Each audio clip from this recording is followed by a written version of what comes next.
Ang mga eksenang nakikita mo ngayon ay hindi mula sa tuyong disyerto ng Africa.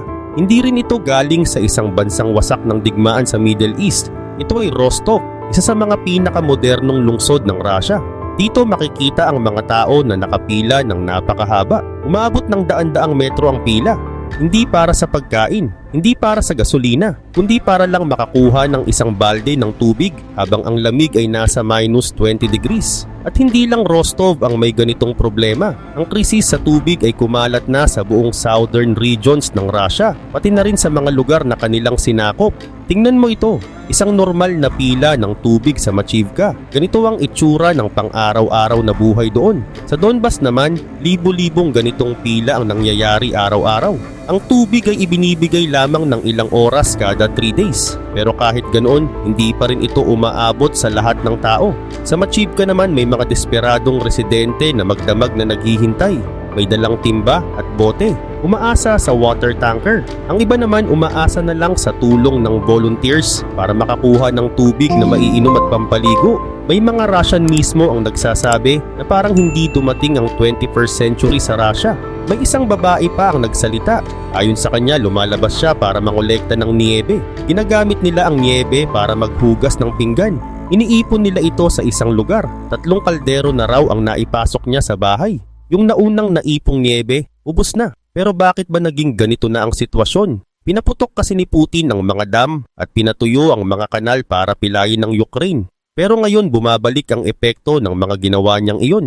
Hindi sa kalaban, kundi sa sarili niyang mga tao at sa sarili niyang hukbo. Sa mga lupang sinakop ng Russia, unti-unti silang nauubusan ng tubig. At kapag walang tubig, walang buhay. Kapag walang tubig, walang panalo. Tignan natin ang Crimean Peninsula, ang lugar na tinawag ni Putin na amin magpakailanman. Dati, luntian at masigla ang mga lupang ito. Ngayon isa na ito sa pinakamalalang ecological disaster sa kasaysayan at may malinaw na ebidensya. Ito ang Izobili Dam. Dati itong pangunahing pinagmumulan ng tubig ng Crimea. Isang dam na may lalim na 70 meters. Ngayon unti-unti na itong natutuyo. Tuyo na ang mga gripo. Halos wala ng laman ng mga reservoir. Mula Alusha hanggang Simpopel, milyon-milyong tao ang araw-araw na naghihintay sa water tanker. May hawak na bakanting lalagyan. Hindi sigurado kung may darating na tubig. Galit na ang mga tao, pagod, at pakiramdam nila wala silang magawa. May mga pamilyang nagbabantay lang kung kailan dadaloy ang tubig, kahit madumi, kahit 4 hours lang sa isang araw. May mga batang hindi makaligo, may takot sa pagkalat ng sakit. Ngayon humigit kumulang 2.5 million people ang naging parang refugee sa sarili nilang mga tahanan, mga bihag sa sarili nilang lupa. Lahat ng ito ay resulta ng ambisyon ng Kremlin. Noong kontrolin ni Putin ang Crimea, malinaw ang mensaheng ipinadala niya sa mundo. Hindi lang ito simpleng pag-agaw ng lupa. Isa itong pangakong imperyo. Taon na itong propaganda ni Putin. Sabi niya ay may mga tulay na nagkakahalaga ng bilyon-bilyong dolyar ang gagawin. May mga malalaking military base. At ang ipinakitang makintab na imahe ng Russian world. Pero ngayon, 77 settlements sa Crimea ang tuluyang naputol sa modernong pamumuhay. At ito ang pinakamasakit na irony. Ang isang peninsula na napapaligiran ng dagat sa lahat ng panig ay unti-unting namamatay sa uhaw. Inamin mismo ng Russian Occupation Administration na sa kalagitnaan ng 2025, ang Crimean Peninsula ay may natitirang 90 days na lang na supply ng tubig. Dahil dito lalong lumalaki ang galit ng mga tao at malinaw na unti-unti nang nawawalan ng kontrol si Putin sa Crimea. Ang pagbagsak ng Crimea ngayon ay nagsimula sa isang araw lang. Isang desisyong nagbago ng lahat. Noong panahong iyon sa gitna ng panik, pinasabog ng Russian Army ang Kakhovka Hydroelectric Power Plant. Ginawa nila ito para pigilan ang pag-usad ng Ukrainian forces. Akala ng Moscow panalo sila noon. Inisip nilang lulubog sa putik ang mga Ukrainian tank at mapipilay ang opensiba. Pero sa sandaling pumasok ang batas ng physics at hydraulic engineering, naging malinaw ang totoong nangyari. Hindi lang basta nagkamali ang Russia. Para itong direktang pinutok ang sarili sa sentido. Ang problema ay hindi lang kakulangan ng tubig. Ang mas malalang problema ay hydraulic pressure. Ang North Crimean Canal ay hindi simpleng kanal. Isa ito sa pinaka-komplikado at pinaka-advanced na proyekto ng Soviet engineering. Ang buong sistema ay dinisenyo para panatilihin ang tubig mula sa Dnieper River sa eksaktong antas at tamang pressure. Pero nang bumagsak ang dam, bumaba ang water level sa ilalim ng critical limit. Ibig sabihin nito, ang malalaking pumping station sa bungad ng kanal ay hindi na kayang sumipsip ng tubig. Sa madaling salita, bumigay mismo ang sistema. Para pigilan ang Ukrainian army, pinatay ng Russia ang sariling life support ng mga sundalo at residente nito sa Crimea. Ngayon malinaw na malinaw sa satellite data ang kasinungalingan ng Kremlin na kontrolado raw ang sitwasyon. Tingnan ng Isabel Noya Reservoir, ang pangunahing pinagkukunan ng tubig ng Alushta at mga karatig na bayan. Ang dati ay isang napakalaking imbakan ng tubig na may lalim na 70 meters. Ngayon isa na lang itong maputik na lawa na halos naging latian na. Si Sergei Aksyonov ang gobernador na itinalaga ng Kremlin at ang kanyang grupo ay pilit sinasabing seasonal drought lang daw ito. Pero ang datos ay malinaw na malinaw. Hindi ito problema ng klima. Isa itong disaster sa pamamahala. Hanggang October 2025, kabuuang 77 settlements sa buong Crimea ang napilitang lumipat sa water transport system. Ibig sabihin tuluyang naputol ang tubig sa gripo ng mga lugar na ito. Pag-isipan mo ang bigat ng salitang yon. Sa 21st century, sa mismong European continent, libo-libong tao ang araw-araw na naghihintay ng water tanker. Hindi ito infrastruktura ng isang modernong estado. Ito ay parang isang medieval castle na kinukubkob, walang magawa at unti-unting nauubusan ng buhay. At hindi lang ito problema ng mga liblib na lugar. Sa lungsod ng Alushta, ipinataw ng bagong rehimen ang malinaw na schedule. Tubig lang mula 6 in the morning hanggang 10 in the morning at 6 in the evening hanggang 10 in the evening. 2 beses lang sa isang araw. Kabuuang 8 hours lang ang tubig. Sa natitirang oras, nagiging parang ghost town ng buong lungsod. Humihinto ang normal na buhay. Humihinto ang kalinisan. Ang mga tao ay napipilitang planuhin kahit ang pinakasimpleng gawain. Pagligo, paglalaba, na parang sundalo sa gitna ng operasyon. Ganito ang itsura ng isang lungsod na nauubusan ng tubig. At ganito ang tunay na presyo ng maling desisyon. Sa loob ng maraming taon, pinangakuan ng Occupation Administration ang publiko. Sinasabi nila na magdadala raw sila ng tubig gamit ang mga tunnel sa ilalim ng dagat. May plano raw silang magpadala ng eroplano para mag-seed ng ulap at piliting umulan. May nagsabi pa na kukuha raw sila ng fresh water mula sa ilalim ng Sea of Azov. Pero lahat ng iyon ay mahal at planadong kasinungalingan. Mga pangakong ginawa lang para bumili ng oras. Ngayon, iisa na lang ang natitirang opsyon ng Russia. Sobrang pagbabarena sa lupa. Ibig sabihin agresibo nilang hinihigop ang groundwater mula sa ilalim ng peninsula. Pero ito rin ang huling pako sa kabaong ng Crimea. Sa bawat 1 liter ng fresh water na kinukuha mula sa ilalim ng lupa, pumapasok ang alat na tubig dagat para punan ng puwang. Unti-unting nasisira ang ilalim ng Crimea, katulad ng nangyayari sa ibabaw nito. Ngayon may tanong, bakit ang pagkatuyo ng gripo sa Crimea ay may epekto sa digmaan sa Ukrainian front? Ang sagot ay nasa pinakamalupit na batas ng modern warfare, logistics. Ang isang hukbo ay hindi lang nabubuhay sa bala at baril. Nabubuhay ito sa tubig dahil bumagsak ang water system sa Crimea. Napilitan ng Russian army na pasanin ang isang napakabigat at halos hindi makontrol na logistical burden. Bawat water tanker na makikita mo ngayon sa mga kalsada ng Crimea ay isang military truck na hindi na makapagdala ng bala, gasolina o medical supplies sa frontline. At habang ang Kerch Bridge ay paulit-ulit na nagsasara at nagbubukas dahil sa banta ng Ukrainian drones at missiles, lalo pang sumisikip ang sitwasyon. Napipilitan ng Russian army na gamitin ang limitado nitong logistics hindi para sa digmaan, kundi para lang sa pagdadala ng tubig. Ito ay sariling pagsakal. Kinailangan ng Moscow na ilihis ang hundreds of trucks, tons of fuel at thousands of personnel mula sa frontline para lang maghatid ng tubig sa 77 settlements sa Crimea. Bawat 1 liter ng tubig na pumapasok sa Crimea ay katumbas ng 1 liter ng gasolina na hindi na makakarating sa tangke ng isang Russian soldier sa harapan. At hindi lang ang hukbo ang winawasak ng krisis na ito, pati ang buhay sa loob ng Crimea. Ang dating ipinagmamalaking agricultural sector ng peninsula ay tuluyang gumuho. Ang tagtuyot at alat ng lupa ay literal na pumatay sa mga taniman. Ang Crimea na dati ay tinatawag na fruit garden ng Russia ay naging isang malaking consumer na umaasa na lang sa galing sa labas. Huminto ang lokal na produksyon. Ang mga alagang hayop ay pinapatay na lang dahil walang tubig para sa patubig at walang pagkain para sa hayop. Ang mga dairy farm ay napipilitang gumamit ng milk powder, pekeng pagkain, dahil wala na silang makuhang sariwang gatas. Ngayon kahit pagkain at feeds ay kailangang itransport papasok ng Crimea mula sa Russia at Belarus. At dahil dito doble ang pressure sa Kerch Bridge at sa mga ferry route na dati pa ay siksikan na. Ganito gumuguho ang isang rehiyon. Hindi sa isang bagsakan kundi sa unti-unting pagkaubos ng tubig, lakas at kakayahan. Ayon sa mga ulat ng Ukrainian intelligence, ang patuloy na pagtaas ng presyo ng feeds at ang matinding kakulangan sa tubig ay tuluyang nagpalugi sa mga magsasaka. Hindi na kayang pakainin ng Crimea ang sarili nito araw-araw. Bilyon-bilyong rubles ang ibinubuhos mula sa Russian budget para lang punan ang butas na ito. Isang black hole na walang katapusan. At ang gutom na ito ay unti-unting nagpapasimula ng class war. Ginagamit ngayon ng Russian Occupation Administration ang limitadong tubig bilang strategic weapon. Kaya ang tanong, sino ang may tubig? May tubig ang mga Russian military base. May tubig ang mga villa ng FSB elites. May tubig ang mga luxury hotel. Para maipakita pa rin sa Moscow na ayos lang ang lahat. At sino ang walang tubig? Ang mga Crimean Tatar, ang mga Ukrainian, at ang mga ordinaryong baryo. Ang ganitong sitwasyon ay lumilikha ng isang tahimik pero malalim na galit sa buong peninsula. Noong July 2025, may mga protestang naiulat. Palatandaan ito na nagsisimula ng mawala ang takot ng mga tao. Lumabas sila sa kalsada, hindi para sa politika, kundi para mabuhay.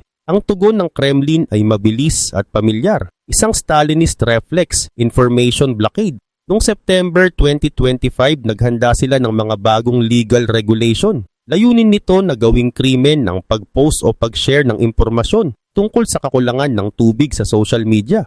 Ipinapakita ito bilang paninira raw sa Russian army o pagpapakalat ng panik. Pero ang pagbabawal sa katotohanan ay hindi nagpapuno ng dam. Kapag uhaw ang tao, hindi niya makakain o maiinom ang propaganda posters. Ngayon pati sa loob ng rehimen, nagsisimula ng magbanggaan. Ang alitan sa kung sino ang may kasalanan sa pagitan ng Kremlin-appointed leader ng Simpopal na si Sergei Aksyonov at ng Moscow ay malinaw na senyales ng pagbagsak.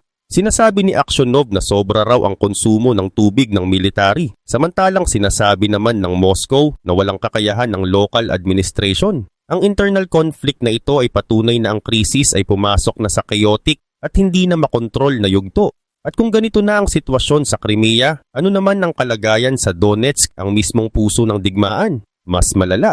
Dito, ang tubig ay mas mahalaga pa kaysa bala. Ang nangyayari rito ay hindi simpleng logistical error. Ayon mismo sa mga Russian source, isa itong water genocide. Ito ang mga nakakatindig balahibong detalye mula sa ground. Ang digmaan sa Donbas ay lalo pang pinalala ang dati ng malubhang kakulangan sa tubig, isang krisis na dulot ng korupsyon at maling pamamahala ng Russia. Kahit ang mga Russian war blogger ay hindi na ito kayang itago. Sila mismo ang nagsasabing ang mga opisyal na itinalaga ng Russia ay gumagawa ng water genocide laban sa sariling mga tao. Isang volunteer na si Alat Siterova ang nagbigay ng malinaw na larawan ng sitwasyon. Ayon sa kanya, bawat second na mensahe na natatanggap ko sa private messages ay tungkol sa tubig.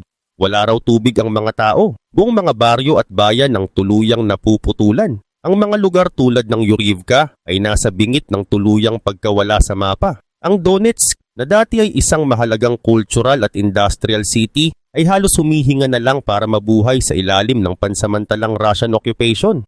Ang inuming tubig ay dumarating lang kada ilang araw. At kahit noon, swerte ka na kung makakuha ka. Sa Donbas, ang digmaan ay hindi na dumarating gamit ang mga tangke. Dumarating na ito sakay ng water tanker. Sa mga kalsada ng Donetsk naman, iisa na lang ang eksena. Magkakasabay sa pila ang sundalo at sibilyan, pare-parehong naghihintay ng tubig. Ang pro-Russian leader ng lungsod na si Denis Pushilin ay nagsalita noong August 25. Ayon sa kanya, ang solusyon daw ay ang agawin ng Seversky Donetsk-Donbas Canal sa paligid ng Sloviansk. Sa madaling salita, ang administrasyong hindi kayang magbigay ng tubig ay sinusubukang takpan ng krisis sa pamamagitan ng paglawak ng teritoryo. Pero kahit iyon, hindi pa rin sila makahanap ng sapat na tubig kahit para sa sariling mga sundalo. Isa itong tahasang pag-amin ng kawalan ng kakayahan ng Russian Occupation Administration at hindi na ito kayang itago ng pang-araw-araw na buhay. Sa buong rehiyon, makikita ang mahahabang pila sa harap ng mga water truck.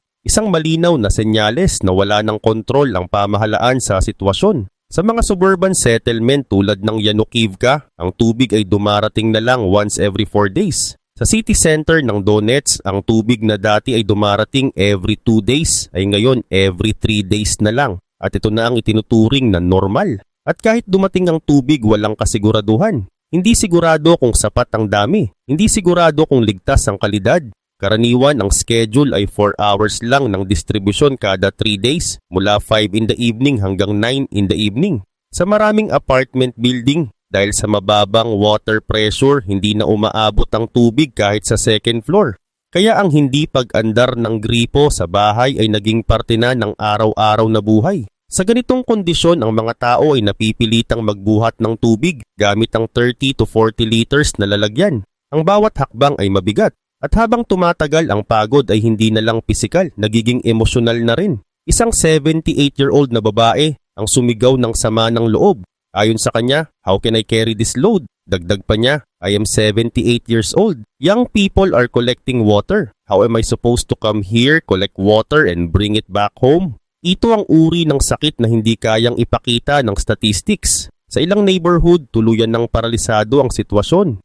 May mga bahay na nagsasabing 12 days na silang walang kahit isang patak ng tubig. Sa lungsod, ang uhaw ay hindi na isang krisis. Isa na itong permanenteng paraan ng pamumuhay. Sinubukan ng local Russian government na pigilan ng panik sa pamamagitan ng price cap sa bottled water. Pero araw-araw, mas humahaba ang pila. Ang mga water tanker at aid equipment na ipinapadala mula sa Moscow ay hindi solusyon. Sa halip, sila mismo ang naglalantad kung gaano kalala ang problema. Ang mga simpleng gawain, paglilinis, pagluluto, personal hygiene, ay ginagawa na parang hiwalay na operasyon. Maingat na pinaplano oras kada oras. At habang ang mga tao ay pilit na nag-a-adjust, ang pinakamalaking panganib ay nagsisimula ng lumitaw sa loob mismo ng mga public institution. Habang tuluyang nauubos ang mga water reservoir, nagugulo na ang normal na takbo ng mga ospital. Napipilitan silang putulin o bawasan ang kanilang sterilization routines. Dahil dito, lalong lumalala ang sitwasyon sa health front at patuloy na lumalawak ang danger map. Kapag matagal ang pagkawala ng tubig, mas mabilis dumami ang amebas at bakterya sa mga nakatigil na tubig. Kapag napuputol ang regular na paglilinis at hand hygiene, tumataas ang panganib ng epidemics. Unti-unti nang kumakalat ang mga sakit tulad ng intestinal infections. Hindi lang sa mga residente, kundi pati sa Russian Army. Dahil dito, mas umaasa ngayon ang mga ospital sa serum at electrolyte supplements. Pero pati ang mga ito ay kulang at delayed dahil dumadaan din sila sa parehong sirang logistics chain. Kapag naantala ang delivery, sunod-sunod na problema sa kalusugan ang sumusunod. Hindi lang ospital ang apektado. Ang pag-iipon ng basura at household waste ay nagiging bagong banta sa kalusugan ng lungsod. Dahil hindi regular ang koleksyon ng basura, dumadami ang daga at insekto. Nagdadala ito hindi lang ng pisikal na sakit kundi pati matinding stress at tuluyang pagkasira ng kapaligiran. Ang mga panaderya at communal kitchens na naghahanda ng pagkain para sa masa ay napipilitang mag-operate na may limitadong tubig at mahinang hygiene. Dahil dito humihina ang food safety at tumataas ang panganib ng food poisoning. Hindi nagtagal lumitaw din ang political backlash. May mga liham na ipinadala kay Putin. May mga video na kumalat online. May mga babala tungkol sa price controls. Ipinapakita nito na inaasahan ng mga tao ang serbisyo at solusyon, hindi dagdag na pressure. Habang ang mga tao ay nakapila sa water tanker, ang epekto ng propaganda broadcast ay halos wala na. Ang mga mensaheng hindi tumutugon sa tunay na problema ay sinasagot ng galit. Para sa mga tao, ang water update ay hindi nasusukat sa balita, kundi sa kulay at amoy ng tubig kapag binuksan ang gripo. Ang paliwanag ng administrasyon na panandaliang aberya lang ito ay nawawalan ng saysay kapag 2 weeks nang walang sapat na pressure.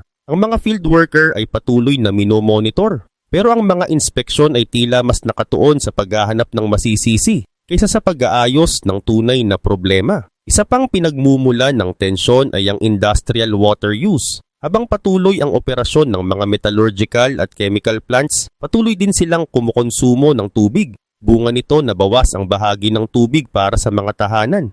May mga ulat na nagsasabing habang ang ilang pasilidad ay tuloy-tuloy ang supply, ang mga bahay naman ay mas lalong pinahahabaan ang water interruption. Dito nagsisimula ang usapan tungkol sa kung sino ang inuuna at lalo nitong pinapalakas ang galit ng publiko. Para tunay na maunawaan ang krisis sa tubig, hindi sapat na tingnan lang ang tuyong lupa. Kailangan ding balikan ang kasaysayan ng infrastruktura na bumuo sa lugar na ito.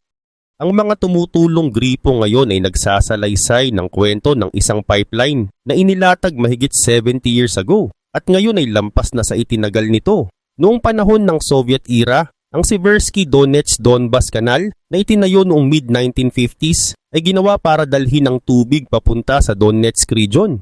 Ang pipeline na ito na may habang humigit kumulang 133 to 135 kilometers ay nagdadala ng tubig mula sa Seversky Donetsk River papunta sa Kalmius Basin. Dahil dito naiwasan noon ang pagkatuyo ng mga industrial center, mining town at lumalaking komunidad. Sa madaling salita, ang industrial memory ng Donbas ay umusbong dahil sa kanal na ito. Pero sa paglipas ng mga dekada, ang sistema ay tumanda, napabayaan at nasira.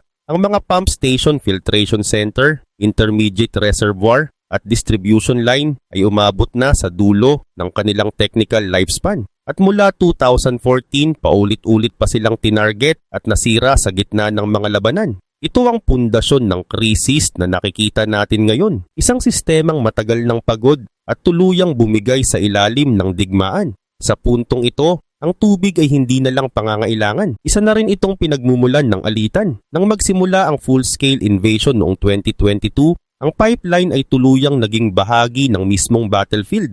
Ang mga lugar na dinaraanan ng mga tubo ay nasa loob na ngayon ng bombardment zones. Dahil dito halos imposible nang makapagtrabaho ang maintenance crews. Ang mga power line, signaling system at access road ay alinman sa tuluyang naputol o pansamantalang gumagana lang gamit ang mga improvised repair. Samantala, ang mga reservoir na nagbibigay ng tubig sa kanal ay tinatamaan na rin ng natural cycles, tagtuyot, biglaang pagbaha. Hindi normal na water levels. Lahat ng ito ay lalong nagpapahina sa sistemang matagal ng limitado ang kapasidad. Sa bawat bagong pagbabago ng klima, may panibagong mahina at bumibigay na bahagi na lumilitaw. At ang mga rationing plan na dati ay para lang sa emergency ay naging araw-araw na routine na ngayon. Kaya ano ang pwedeng gawin ng Russia sa ganitong sitwasyon? Sa papel may ilang opsyon ng Kremlin. Pero sa realidad, lahat ng ito ay sobrang mahal, sobrang delikado o hindi tatagal sa panahon. Sa teorya, ang unang opsyon ay isang malawakang military advance patungong Sloviansk para mabawi ang kontrol sa Seversky Donetsk-Donbas Canal. Napakahalaga ng lugar na ito dahil dito matatagpuan ang mga water intake point at regulation structure ng kanal. Pero para magawa ito, kakailanganin ng large-scale offensive. Ibig sabihin thousands of soldiers, hundreds of vehicles at isang operasyon na maaring tumagal ng ilang buwan. Sa Ukrainian front kung saan araw-araw ay mas nagiging komplikado ang kondisyon sa field, ang ganitong hakbang ay mangangailangan ng napakalaking resources at may mataas na panganib ng casualties. At kahit pa makuha ang lugar, hindi sapat ang simpleng pag-okupa. Ang mismong linya ng kanal ay dumaraan sa gitna ng mga conflict zone. Mula sa engineering perspective, isa itong bangungot. May mga unexploded ordnance. Wasak ang mga culvert, sira ang pumping station, putol ang power lines. Sa ganitong kalagayan, hindi ligtas magtrabaho ang mga technical team. Pati ang infrastructure na dapat magbigay ng kuryente sa lugar ay palaging nasa banta ng pag-atake. Sa ilalim ng ganitong kondisyon, hindi realistic kahit ang basic maintenance, lalo na ang aktual na pag-aayos ng kanal. Dagdag pa rito, ang mga reservoir at station na pinanggagalingan ng tubig ay nasa ilalim pa rin ng kontrol ng Ukraine. Kaya kahit pa may technical na paraan, ang anumang hakbang ay magiging direktang pakikialam sa soberanya ng kabilang panig. At dito napapasok ang international diplomatic consequences. Hindi malamang napahintulutan ng Kyiv ang ganitong water transfer. Kaya ang isang solusyong posible sa pisika ay nagiging imposible sa diplomasya. Ang domino effect ng krisis na ito ay direktang sumasakal hindi lang sa buhay sibilyan kundi pati sa operational capability ng Russian military. Ang isang hukbo ay hindi nabubuhay sa bala lang, nabubuhay ito sa tubig. Ang pagbagsak ng water network sa Crimea at Donetsk ay naglagay sa Russian logistics sa ilalim ng napakalaking at halos hindi makontrol na pasanin. Bawat water tanker na makikita mo ngayon sa frontline ay isang military truck. na hindi makapagdala ng bala, gasolina o sundalo. Ito ay strategic self-strangulation. Ang bottleneck sa logistics line ay winawasak ang moral at pisikal na kakayahan ng mga sundalo. Dahil sa uhaw, bumabagal ang cognitive function ng mga sundalo. Humahaba ang reaction time. Bumabagsak ang focus lalo na sa night watch. Ang pagdepensa sa mga lalagyan ng tubig sa mga lugar kung saan dapat bala ang dinadala ay nagiging tactical disadvantage. Ang mga larawan ng sundalong nakapila para sa tubig sa Donetsk ay malinaw na ebidensya na ang hukbo ay nabubulok mula sa loob. Mas lalong nakakatakot ang sitwasyon sa health front. Ang mga ospital na may bakanting water tank ay napipilitang putulin ang sterilization routines. Dahil dito kumakalat ang mga epidemic disease tulad ng intestinal infections at amebas sa mga sibilyan at sa mga sundalo. Ang kawalan ng access sa malinis na tubig ay parang pagbunot ng safety pin ng isang biological time bomb. Habang ang mga tao ay nabubuhay sa milk powder mula sa fake food production at sa maruming tubig mula sa tanker, ang propaganda ng rehimen na everything is under control ay tuluyan nang nawala ang bisa.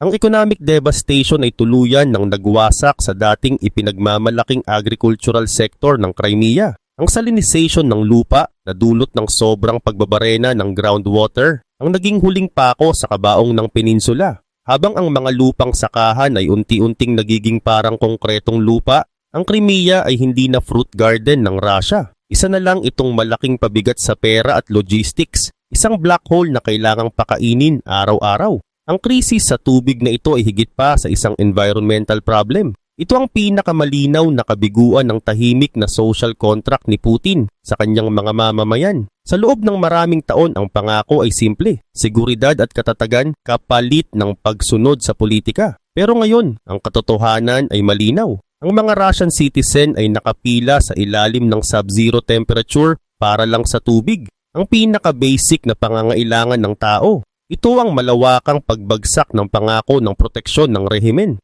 Ang home front collapse ay hindi na lang numero sa ekonomiya. Isa na itong pisikal na estado ng panik at kaguluhan na umaabot mula Rostov hanggang Crimea. Sa strategic level, sinisira rin ng krisis na ito ang mismong doktrina ng Russia na panatilihin ang mga teritoryong sinakop nito. Pinatibay ng Moscow ang Crimea na parang isang aircraft carrier. Pero sa sarili nitong kamay, pinutol nito ang water supply ng barko. Ang resulta, isang militarily indefensible burden. Habang ang Kerch Bridge ay patuloy na nasa ilalim ng missile threat, ang isang hukbong napipilitang italaga ang karamihan ng logistics nito sa pagdadala ng tubig ay tuluyang naipit laban sa asymmetric moves ng Ukraine. Mas lumalala pa ang sitwasyon dahil sa internal conflict at sisihan. Ang palitan ng sisi sa pagitan ng Crimean governor na si Sergei Aksyonov at ng Moscow ay nagdadala ng panganib na ang sistemikong krisis ay mauwi sa atmosphere ng mutiny at insubordination. Ang desperadong panawagan ni Denis Pushilin sa Kremlin ay malinaw na nagpapakita kung gaano nakalala ang sitwasyon.